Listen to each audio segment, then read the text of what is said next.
Hello everyone, আসসালামু আলাইকুম। সবাই দেখতে পাচ্ছেন আমাদের নবীগঞ্জ জেলার অবস্থা, যে কিছুক্ষণ আগেও রোদ ছিল।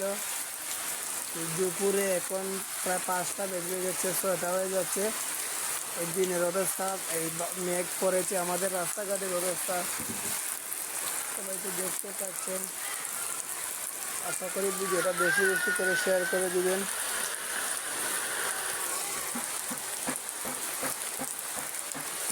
যারা ভিডিওটা দেখবেন তারাই শুধু সাপোর্ট করবেন।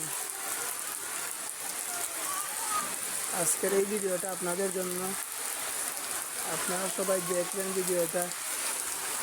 আপনাদের জন্য আরও নতুন নতুন ভিডিও সামনে আনার চেষ্টা করব। আপনারা শুধু আমার ভিডিওটা শেয়ার করবেন। ভালোবাসার মানুষ যারা এই ভিডিওতে সবাই একটু সাপোর্ট করবেন। এই যে দেখতে পাচ্ছেন দিনের অবস্থা কি পরিমাণ খারাপ হচ্ছে, রাস্তাঘাটের অবস্থা এই যে দেখতে পাচ্ছেন কি অবস্থা। তো এখানে ভিডিও শেষ করছি, আপনারা শুধু আমাদেরকে একটু সাপোর্ট করবেন।